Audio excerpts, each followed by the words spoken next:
माझे एक चुलत आजोबा हे संगीतकार होते, वसंत देसाई. म्हणजे ए मालिक तेरे बंदे हम वगैरे, दो आंखें बार, व्ही शांतारामचे ऑलमोस्ट सगळे सिनेमे त्यांनी केले. मराठीत सुद्धा श्यामची आई किंवा बरंच मोठं काम आहे.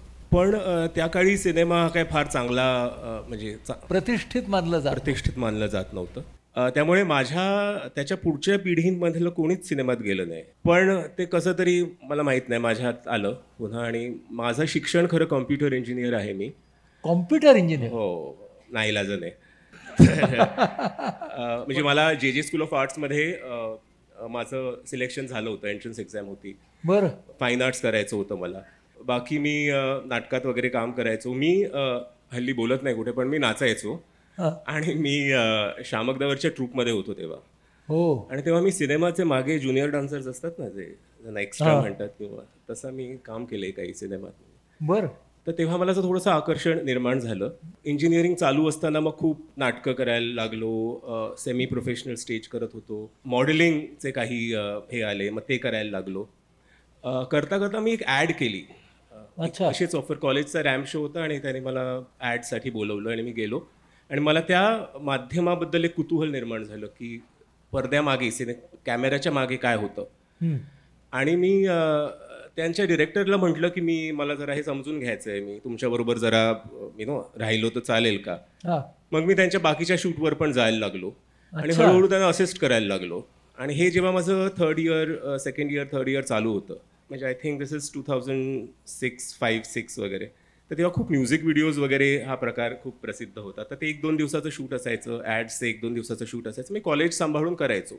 माझं लास्ट इयरचं जेव्हा परीक्षा दिली मी आणि माझं सिलेक्शन, ते कॉलेजमध्ये कॅम्पस इंटरव्ह्यू होतो, तसं माझं एकीकडे आय वॉज सिलेक्टेड आणि मला इंडक्शनला कलकत्त्याला जायचं होतं. त्याच वेळी मी ज्या डिरेक्टरबरोबर काम करत होतो त्याचा एक टेलिव्हिजन शो सुरू होत होता आणि त्यांनी मला सांगितलं, तू आता मला पूर्ण वेळ माझा सहाय्यक म्हणून माझ्याबरोबर काम करशील का. आणि हे दोन्ही त्याच वेळेला होतं. मी परीक्षा दिल्यानंतर अजून निकालसुद्धा आला नव्हता. तो चॉईस करायचा होता, इथे जायचं की तिथे जायचं. आणि मी सिनेमाच्या शूटवर गेलो आणि आई वडिलांना असं वाटत होतं की मी इंडक्शनसाठी गेलो आहे, म्हणजे मला जॉब मिळाला तिथे. बरं.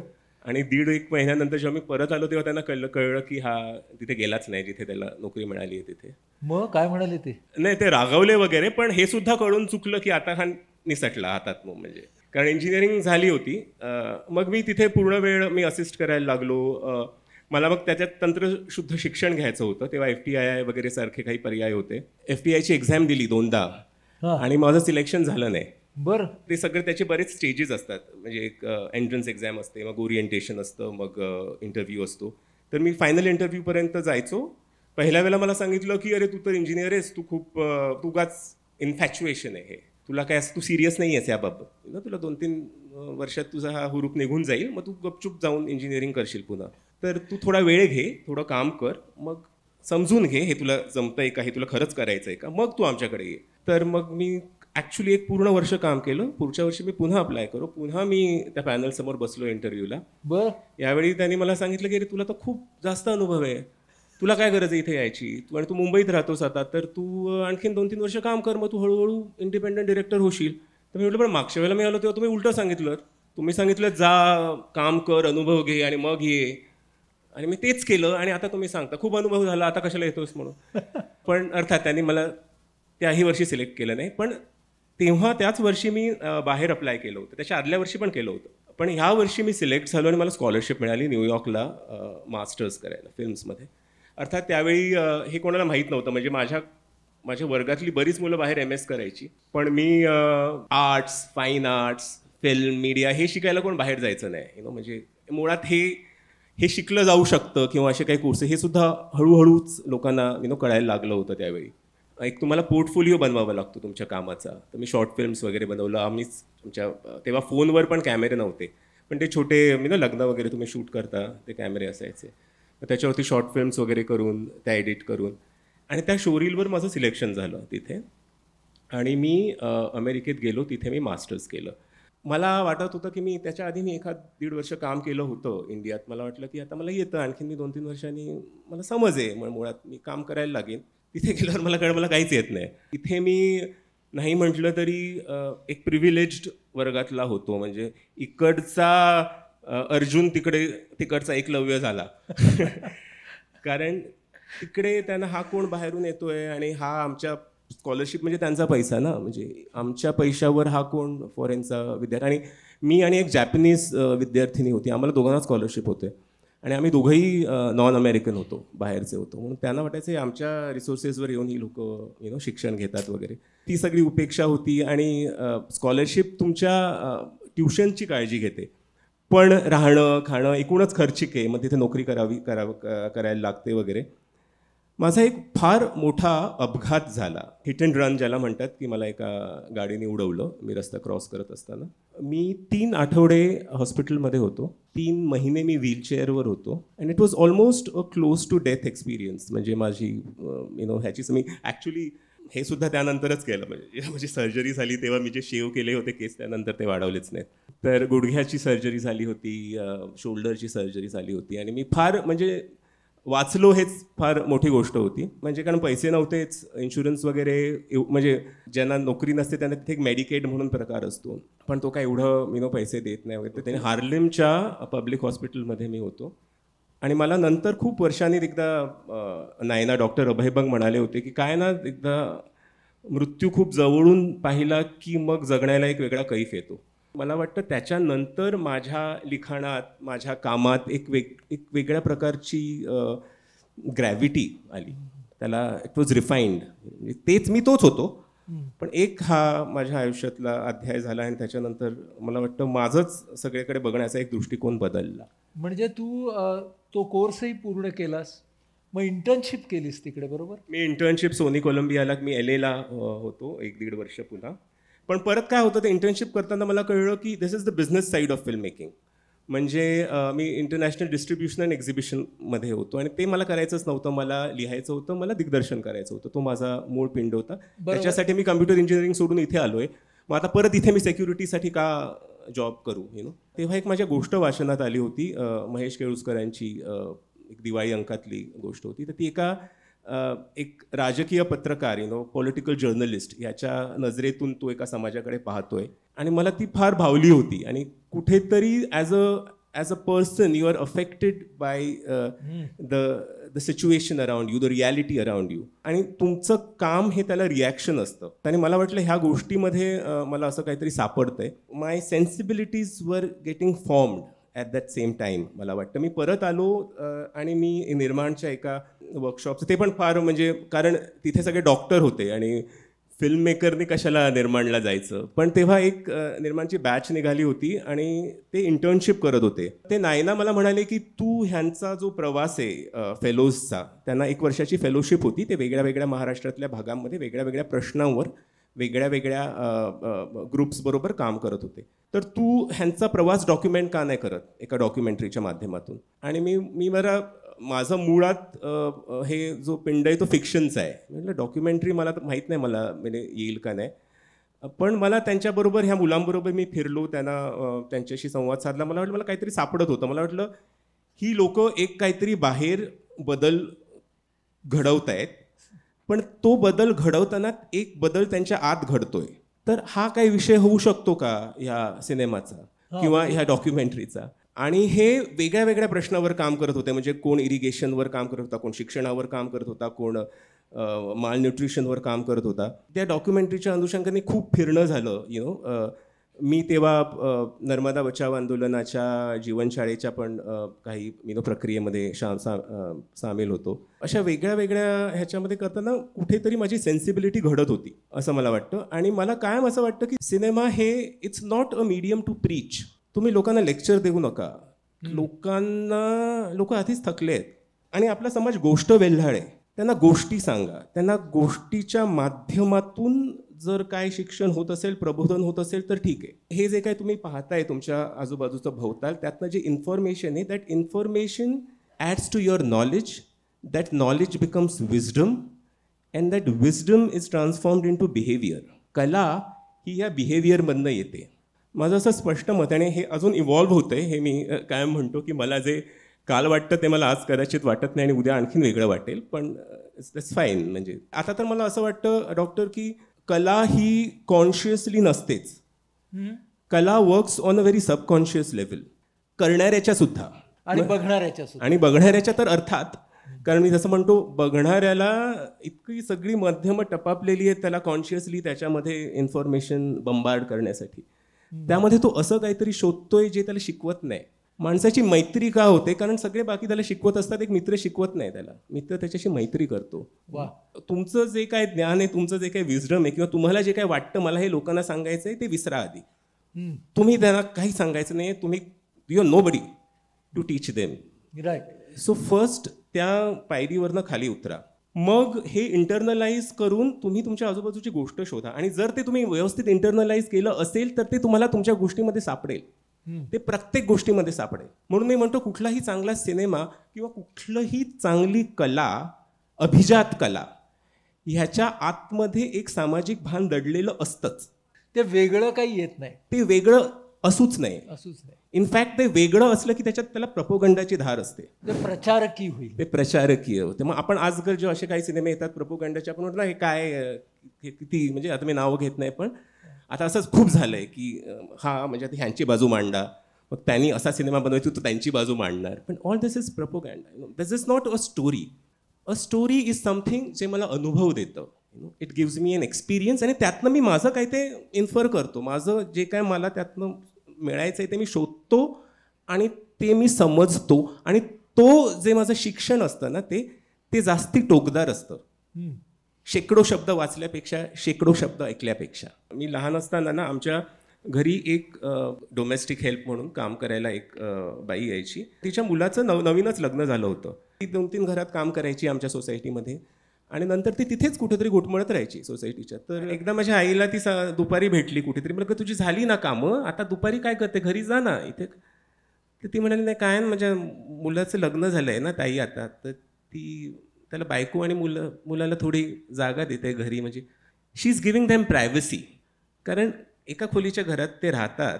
असं बघायला लागलं तर किती हे विलक्षण आणि अंतर्मुख करणारं हे आहे. हा जेव्हा असा काहीतरी एक प्रसंग प्रवीण तांबेच्या गोष्टीत आला तर म्हटलं आता ह्याला आपण, बरं हे सांगणं हे खूप ज्ञान देणार आहे, तर ज्ञान नको देऊया लोकांना, की हे कसं रंजक पद्धतीने काय करता येईल का. आपल्याला जयप्रद सारख्या दिग्दर्शकानं या प्रसंगातून नेमकं काय सांगितलंय, तो आपल्याला फक्त दाखवत जातो परिस्थिती काय आहे, आणि त्या परिस्थितीबरोबर माणसं स्वतःला जुळवून घेण्याचा प्रयत्न करताना सुद्धा नातेसंबंध सुद्धा कसे सांभाळतायत एकमेकांचे. म्हणजे जेव्हा तो प्रसंग चालू होतो त्यावेळेला त्या उघड्या कपाटाच्या दाराच्या मागे कपडे बदलणं हे आपल्याला विनोदी वाटलं तर तो आपल्या संवेदनशीलतेचा मापक ठरवावा आपण. त्याच्यामधून दिग्दर्शकाला आपल्याला ते वास्तव काय आहे हे दाखवायचं आहे.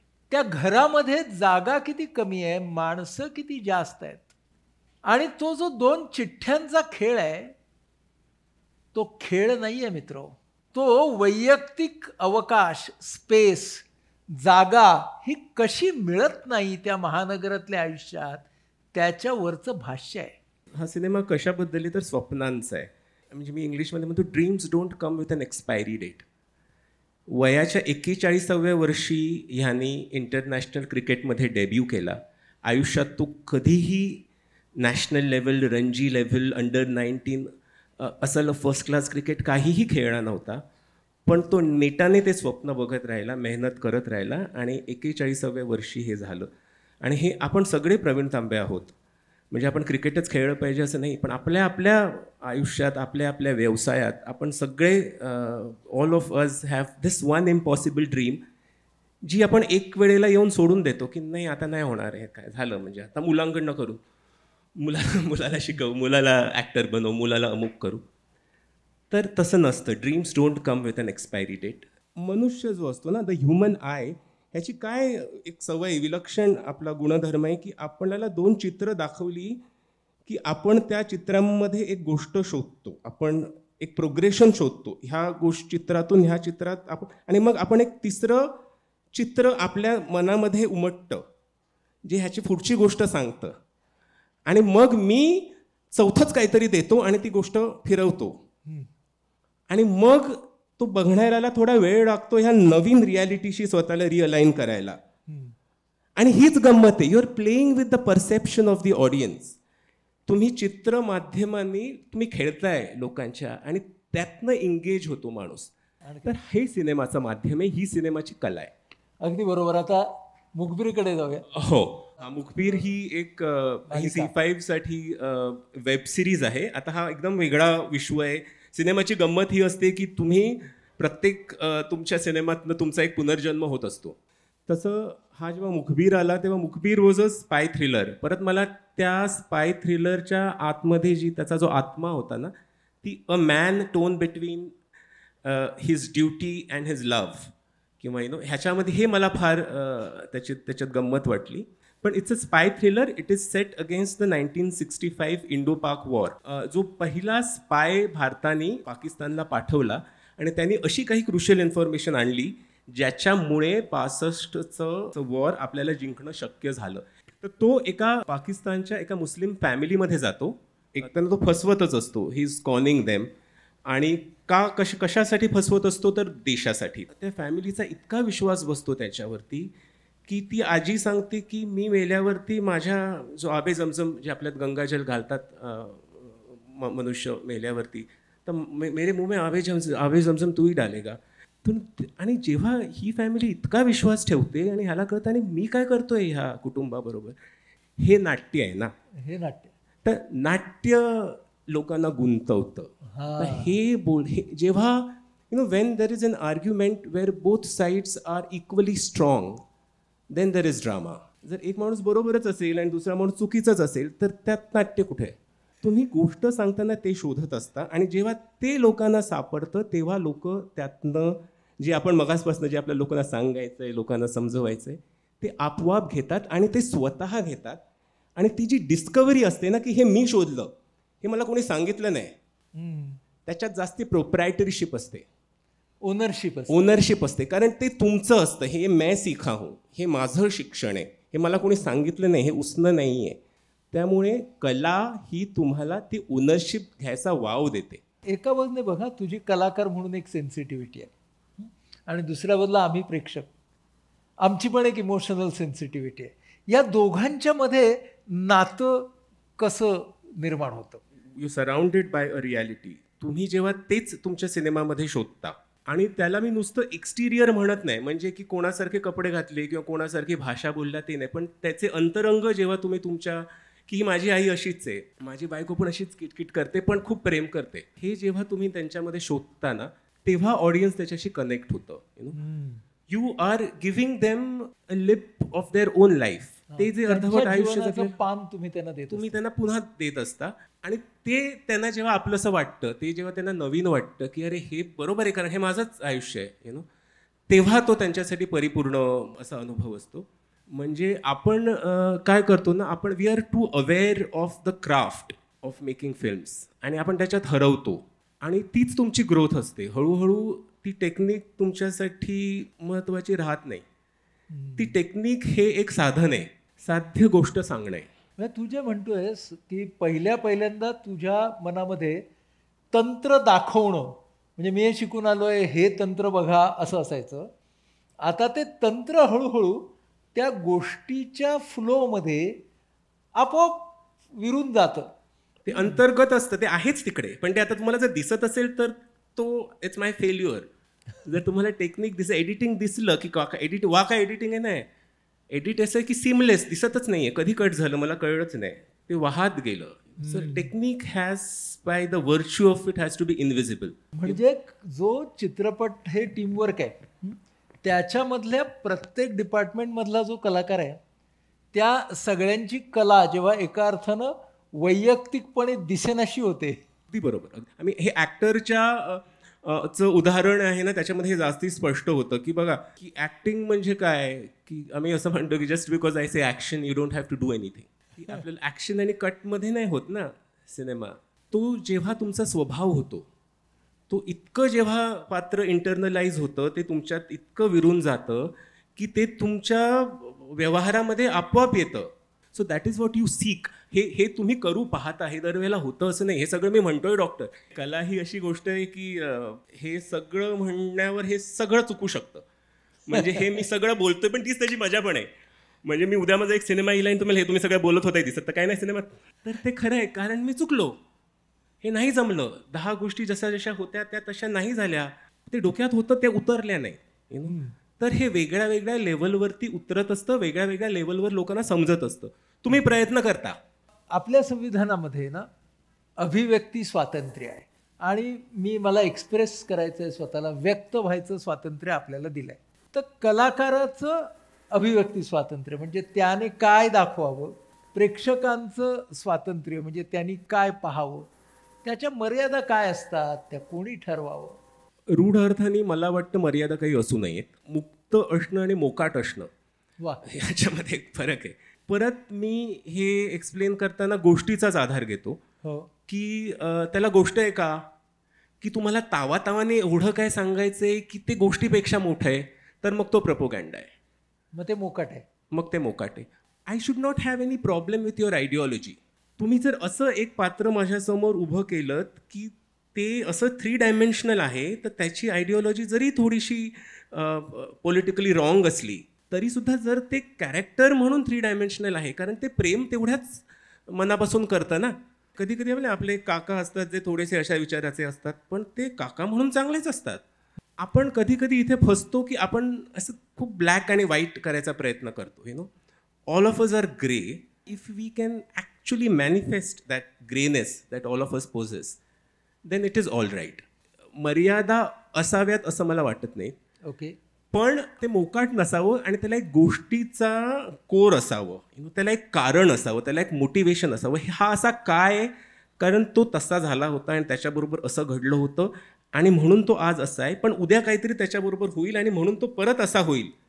So anything that has brought him here and if is subject to transformation again, if it has the spine of a story behind him, it is okay. मी त्याचा अर्थ असा लावेन की मुक्त म्हणजे त्याला रचना आहे, चौकट नाही, रचना आहे.